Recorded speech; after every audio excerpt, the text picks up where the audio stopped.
Сегодня разносим в пух и прах все ваши представления о самураях. Забудьте про благородных воинов с катанами. Реальность была намного жестче и страшнее. Приготовьтесь к шокирующим фактам, от которых у вас волосы встанут дыбом. Начнем с того, что самураи тряслись над своими катанами, как над любимой чихуахуа. Проверка остроты и прочности меча превратилась в целое искусство – тамэсигири. И как вы думаете, как они это делали? Рубили трупы.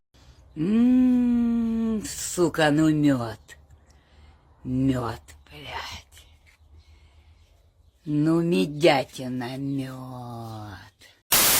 В основном использовали тела казненных преступников, но некоторые отбитые самураи испытывали свои клинки на живых людях, нищих или бездомных. Жесть, конечно, но даже по тем временам это считалось зашкваром. А теперь представьте, вы самурай и вам нужна жена. Думаете, достаточно быть крутым воякой? Семья невесты должна была отвалить вам кругленькую сумму за привилегию стать вашей женой. Но и это не все. Главное качество жены самурая – полное подчинение. Муженек сказал прыгать – прыгаешь, сказал ползти – ползешь, сказал… Ну вы поняли. Короче, жизнь у жен самураев была… Ну, медятина, мед.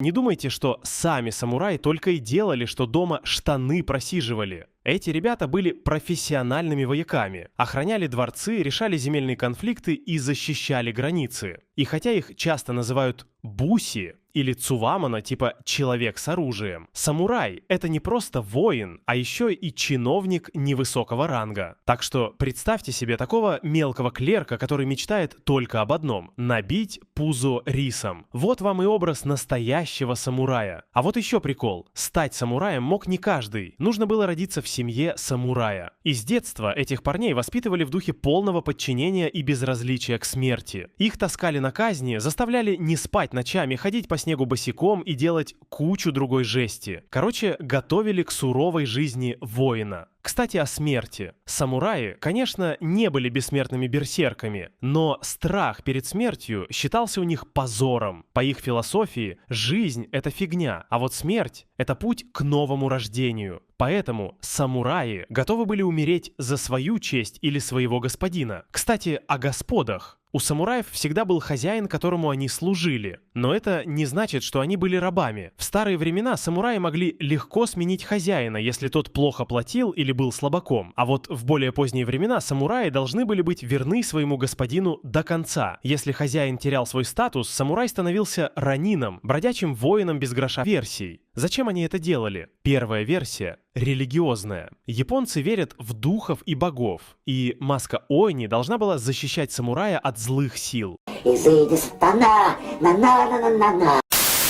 Вторая версия – практическая. Маска скрывала лицо самурая и защищала его от ударов. Третья версия – психологическая. Маска помогала самураю сохранять спокойствие и пугать врагов. И, наконец, четвертая версия – эстетическая. Самураи были ценителями красоты, и маски Они были настоящими произведениями искусства. Кстати, о красоте. Чаще всего самураев изображают с двумя мечами – катаной и вакидзаси. Но на самом деле на поле боя они предпочитали луки и стрелы. Мечи были скорее символом статуса, чем оружием. Еще самураи использовали копья, алебарды, дубинки и даже серпы на цепи. А катаны иногда вообще не брали в бой, чтобы не поцарапать. И еще один миф. Самураи ненавидели огнестрельное оружие. На самом деле они с удовольствием его использовали, как только оно появилось в Японии. Японцы даже стали одними из крупнейших производителей огнестрельного оружия в мире. Так что забудьте про самураев с катанами. Настоящие самураи стреляли из пистолетов и ружей. А теперь давайте поговорим о доспехах самураев. Они выглядят красиво, но на самом деле не очень хорошо защищают. Это связано с тем, что в Японии было мало железа. И доспехи делали из кожи и тонких металлических пластинок. Кроме того, самураи были в основном конными лучниками, и им не нужны были тяжелые доспехи, которые мешали бы стрелять. И еще один интересный факт. Самураи были совсем невысокого роста, около 160 сантиметров. А еще они были более волосатыми и светлокожими, чем обычные японцы. Оказывается, самураи происходят от народа айны, который сами японцы считали низшим. Вот такой вот парадокс. И, наконец, давайте поговорим о том, как делали катаны. Это был целый ритуал. Кузнец должен был поститься, медитировать и очищаться духовно перед тем, как приступить к работе. Катаны ковали из двух видов стали, мягкой для сердцевины и твердой для оболочки. Это делалось для того, чтобы меч был одновременно прочным и острым. Процесс ковки мог занимать несколько лет, но результат стоил того. Катана была не просто оружием, а произведением искусства. В основе кодекса чести самураев лежала верность господину, безразличие к смерти и стремление к самосовершенствованию. Самураи должны были быть храбрыми, справедливыми и мужественными. Теперь давайте немного углубимся в историю. В период феодальной Японии самураи были настоящими перекати поле. Они могли легко сменить хозяина, если тот плохо платил или был слабаком. Представьте себе, что вы работаете на какого-нибудь босса, а потом такие: «Не, чувак, ты меня не устраиваешь, я пошел к соперникам». Вот так и самураи делали. Но со временем все изменилось. В период Эдо самураям стали вдалбливать в головы, что у них должен быть только один господин, которому они обязаны служить до конца. И если хозяин терял свой статус, самурай становился ранином, бродячим воином без гроша в кармане. Короче, из перекати поле самураи превратились в верных псов своих господ. Кстати, о собаках. В Японии была целая каста воинов, которые назывались собаками самураев. Это были ниндзя, мастера шпионажа и диверсий. Они выполняли самые грязные задания, на которые самураи не хотели марать свои руки. Ниндзя были настоящими мастерами маскировки и могли проникнуть куда угодно. Короче, это были эдакие японские Джеймсы Бонды. А теперь давайте поговорим о том, как самураи одевались. Их доспехи выглядят красиво, но на самом деле не очень хорошо защищают. Это связано с тем, что в Японии было мало железа, и доспехи делали из кожи и тонких металлических пластинок. Кроме того, самураи были в основном конными лучниками, и им не нужны были тяжелые доспехи, которые мешали бы стрелять. Но это не значит, что самураи были разгильдяями. Они очень серьезно относились к своему внешнему виду. У них был целый кодекс одежды, который определял, что можно носить, а что нельзя. Например, самураи не могли носить яркие цвета или одежду из дорогих тканей. Они должны были выглядеть скромно и строго. А теперь давайте поговорим о том, как самураи сражались. На поле боя они использовали различные оружия. Луки, стрелы, копья, алебарды, дубинки и, конечно же, катаны. Самураи были мастерами рукопашного боя и могли одним ударом разрубить человека пополам. Но они также были искусными стратегами и тактиками.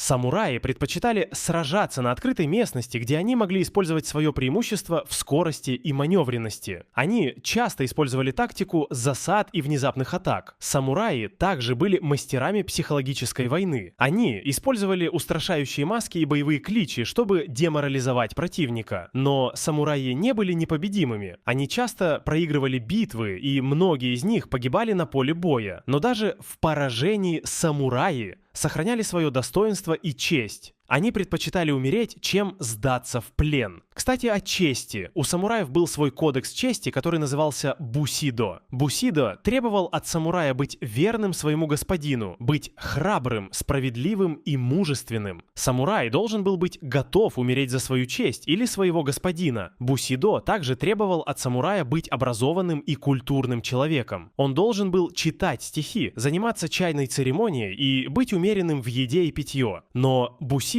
не был просто набором правил. Это была целая философия жизни. Бусидо учил самурая жить в гармонии с собой и окружающим миром. Он учил его принимать смерть как часть жизни. Бусидо помогал самураям переносить тяготы и лишения военной жизни. И еще один интересный факт. Самураи были не только воинами, но и поэтами. Они писали стихи о любви, о войне, о природе и о жизни. Стихи самураев полны красоты и мудрости. Они помогают нам понять душу этих загадочных людей. Эпоха самураев закончилась в конце 19 века, когда Япония начала модернизироваться, но наследие самураев живо до сих пор. Их кодекс чести, их философия жизни и их искусство войны продолжают вдохновлять людей по всему миру. Так что, ребята, вот вам настоящая правда о самураях. Они были не просто воинами, а сложными и противоречивыми личностями. Они были жестокими и беспощадными, но в то же время они были благородными и честными. Они были мастерами войны, но в то же время они были поэтами и философами. Самураи — это не просто часть истории, это часть человеческой души.